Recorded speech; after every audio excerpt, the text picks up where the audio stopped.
من الحيتان الحدباء إلى أفضل صديق للإنسان. هذه هي 10 حيوانات أنقذت حيوانات أخرى من الموت.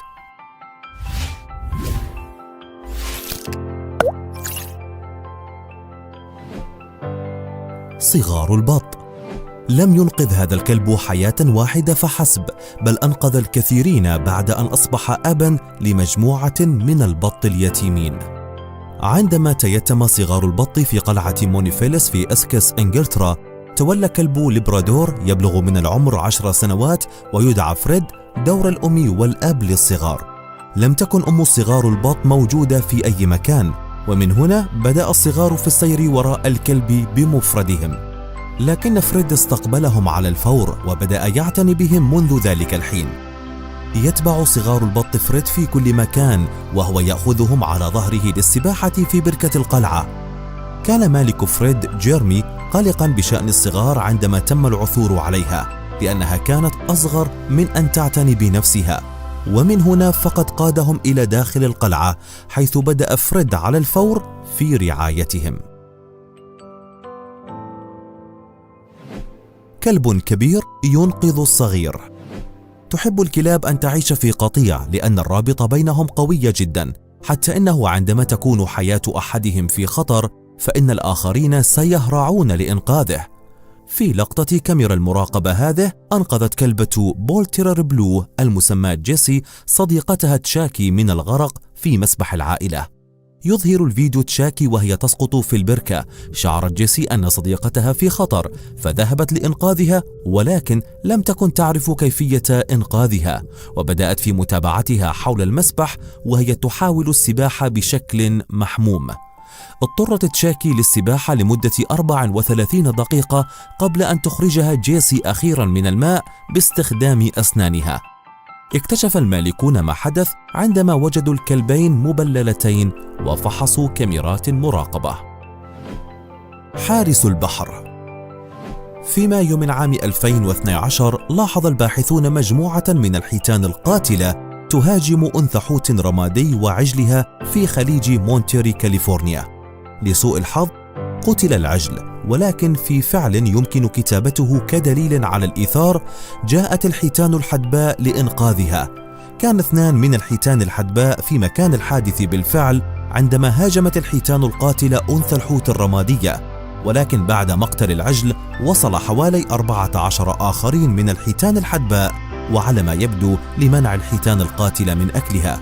لمدة 6 ساعات ونصف ضربت الحيتان الحدباء الحيتان القاتلة بزعانفها وذيولها، على الرغم من أسراب الكريل القريبة من المكان، وهي وجبة مفضلة بالنسبة للحيتان الحدباء، إلا أن العمالقة لم يتخلوا عن موقفهم ووقفتهم الاحتجاجية. إنسان الغاب ينقذ بط. بدا للحظة أن إنسان الغاب هذا كان على وشك أن يتناول وجبة خفيفة في منتصف النهار عند سحب بط من الماء في محبسه، ولكنه لم يفعل. يظهر هذا الفيديو قردا محبا يبدو أنه يعيد الحياة لصديقه الجديد، وذلك بعدما وجده يكافح في الماء بعد أن تخلت عنه أمه. لقد أدرك أن البط الصغير في ورطة، فأخذ ورقة من شجرة ووضعها بالقرب من فم الطائر. نظرا لأن هذه الطريقة لم تنجح، استخدم القرد النصل كمجذاف حتى يقرب البط ليرفعه بيديه. بعد ذلك قام القرد بوضع البط على مقربة من فمه كما لو كان يأكله، لكن لا، لقد قبله ثم وضعه برفق على العشب. يأكل إنسان الغاب الفاكهة في المقام الأول، ولكن من المعروف أنه يقتل الحيوانات الصغيرة في بعض الأحيان، مما يجعل عملية الإنقاذ هذه أكثر إثارة للدهشة. دب ينقذ غرابا من الغرق. لاحظ دب في حديقة حيوان بودابست جثة تغرق في المياه المحيطة بمحبسه. نظر الدب بفضول إلى الطائر الباحث بشكل محموم عن المساعدة.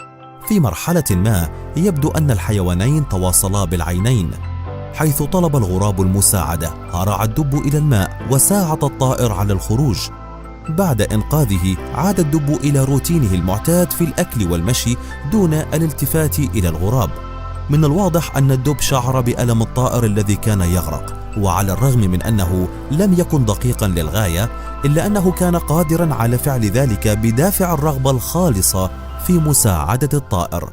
على ما يبدو أن الطبيعة الرحيمة المعقدة للحيوانات هي سبب كاف لعدم رغبتهم في أن يعاني أي منهم في محبس اصطناعي. أفراس النهر الأبطال.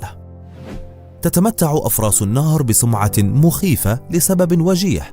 من المعروف أنهم يهاجمون دون أي استفزاز، ولديهم عضة يمكن أن تقطع أحدهم إلى نصفين، ولكن على الرغم من كونها كائنات لا يمكن التنبؤ بسلوكها، يمكن اعتبارها أبطالاً بسبب العدد الكبير من الأرواح التي أنقذوها.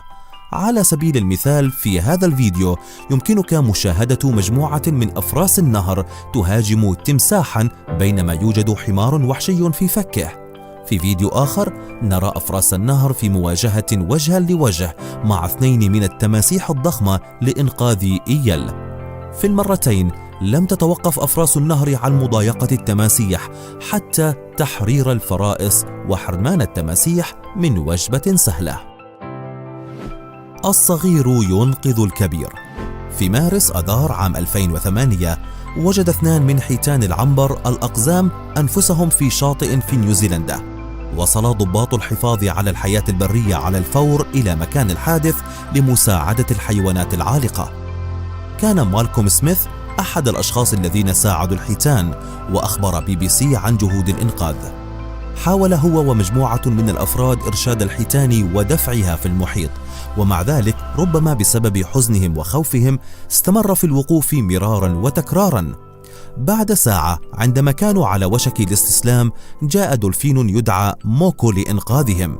لقد سبح إلى المكان، وعلى ما يبدو تواصل مع الحيتان التي أظهرت علامات الهدوء على الفور، ثم راقب الدولفين الحيتان وهي تعود إلى المحيط المفتوح بهدوء. غير محتملة.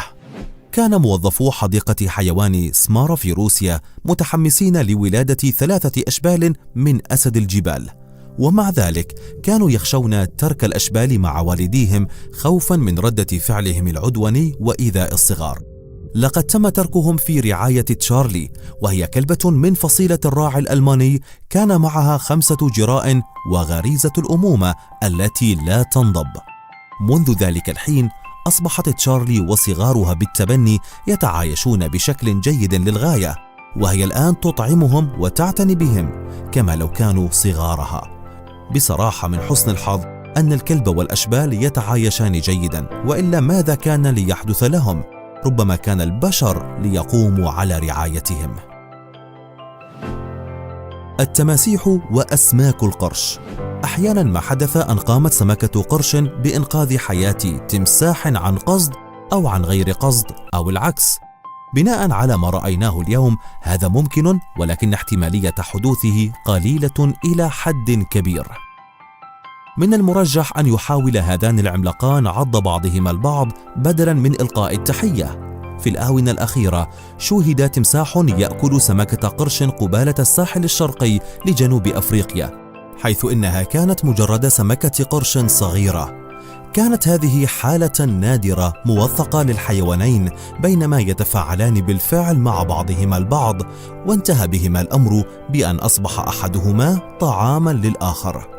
قد أكون مخطئا، لكن حتى أرى دليلا على أن التمساح قد ينقذ حياة سمكة قرش عمدا أو العكس، ستظل لدي شكوك.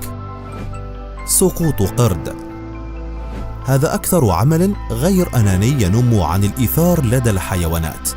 هذا القرد الصغير بطل حقيقي، لقد أنقذ حياة قرد آخر فقد وعيه بعد إصابته بصدمة كهربائية في الهند. تم صعق القرد بالكهرباء أثناء سيره على الأسلاك العلوية في محطة قطار الحرم الجامعي، ثم سقط على القضبان وفقد وعيه. لم يترك رفيقه جانبه، حاول إنعاشه بضربه وعضه وإلقائه في الماء. بعد حوالي 20 دقيقة بدأ القرد الذي تم صعقه بالكهرباء في إظهار علامات الحياة، وبدأ في التحرك مرة أخرى.